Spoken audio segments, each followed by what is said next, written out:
Every year, the woods take one. No warnings, no mercy, no exceptions. Sometimes it's a student, textbooks left by a path, a school sweater half buried in pine needles or in the eucalyptus forest. Sometimes it's an adult, a teacher, a groundskeeper, a cook, a prefect who stayed out 1 minute too long. But one always goes, one soul, every single year. I should know. I've taught English here for more than half of my life. I've lived long enough to see their faces blur into the shadows, to watch silence settle over the school like a fog that knows too much, to feel fear that creeps under your skin and makes a home there. And it always comes. The taking, the absence, the hush that follows, too heavy for words. Every year, like clockwork.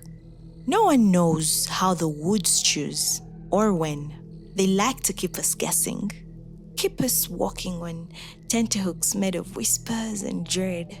We've always wondered, always guessed, drawing maps in our minds, connecting dots that never really connect, trying to make sense of how the woods choose. Why? When? We have questions, so many questions, piling up in the back of our minds like unspoken prayers. But they're silent questions because somehow we know. We feel it in our bones, in the way the wind changes when we speak too freely. The woods are always listening, always watching.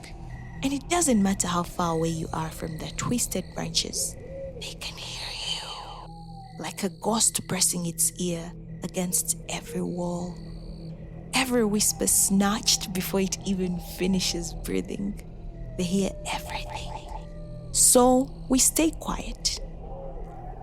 We choke down our curiosity like it's something poisonous. Because maybe, just maybe, if you wander too close to the truth, if your fingers, trembling with curiosity, brush the edge of the curtain that hides their ancient secret, they'll feel it. They'll know, and they'll mark you like a candle marked for the snuffing out. That's what happened to the one they took last year. The one whose name we don't say anymore. He wandered too far. Not with his feet, but with his questions. Questions that scratched at the skins of secrets. No one gave him answers. Of course they didn't. They just stared at him like he was losing his mind. Or worse, like he was already marked. Some laughed nervously, their eyes darting towards the trees, then quickly changed the subject, as if even thinking about it would summon something from the shadows. So, he went looking. Because when silence becomes a wall, curiosity becomes a hammer. His favorite place to search was the old chapel. It stood like a forgotten wound at the edge of the school, small, crooked, and aching with decay. The roof had caved in a long time ago, buckled under years of storms and secrets, slumped over like a mourner in endless grief.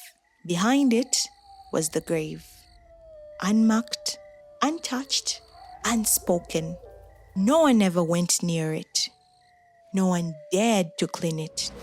But it always had a fresh bouquet of blood-red roses. Velvety, perfect, fresh, undying. They said it was the same bouquet that had been there for over 20 years, never wilting, never fading, as if death itself feared to touch them. The rumor was that an old priest was buried there. One who had seen too much. One whose summons had turned into screams in the night. But that boy, he kept going back. He loved to lurk at the edge of the woods, those trees that everyone liked to pretend did not exist. No one looked at them or spoke of them, as if the silence alone could erase them. Every day, he crept a little closer to them, as if he was taunting the trees. And every day, the forest watched him back. Still, he came strutting back to the dormitory each time, eyes gleaming like he'd swallowed lightning, boasting and mocking us, laughing at the rules, calling us cowards, while he walked hand in hand with the dark. He was too bold, too sharp, too loud for a place that feeds on silence.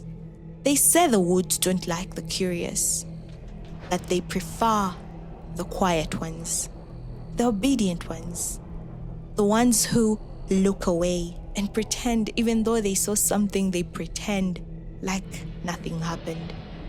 But he wasn't like that. People tried to warn him, but he didn't listen. He looked straight into the dark, stared into it like it was a challenge, and the dark blinked fast. He thought he was digging for answers, being the brave one, but what he uncovered dug back with long, cold fingers and a hunger that was older than the school itself. They found his shoes just beyond the tree line, neatly placed side by side, as if he'd sat down to rest, to free his feet from the chokehold of his tight school shoes. But that's all they found.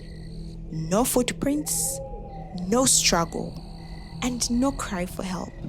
Just those shoes. No one touched them. They just left them right there. No one asked questions. Those who didn't see the shoes just looked at the empty desk in class and they knew. We mourned him silently, the only way this place allows, because deep down, we all understood what happened.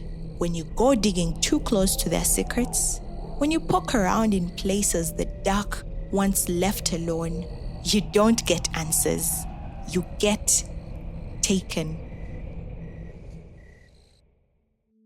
Hi guys, that's my very first story on this channel, and to launch the channel, I'll be uploading one story every single day of this week. I hope you enjoyed it. If you have a story that you'd love me to share on this channel, just send me an email at onceuponatale03@gmail.com. And I'll definitely share your story. Share your spooky stories, your fun stories, stories that you think people would never believe happened, and we'll definitely share them. I hope we have so much fun together in this channel. And if you haven't yet, subscribe. Let's grow together. Let's share a creepy, spooky, fun, yay, vibey world. Bye.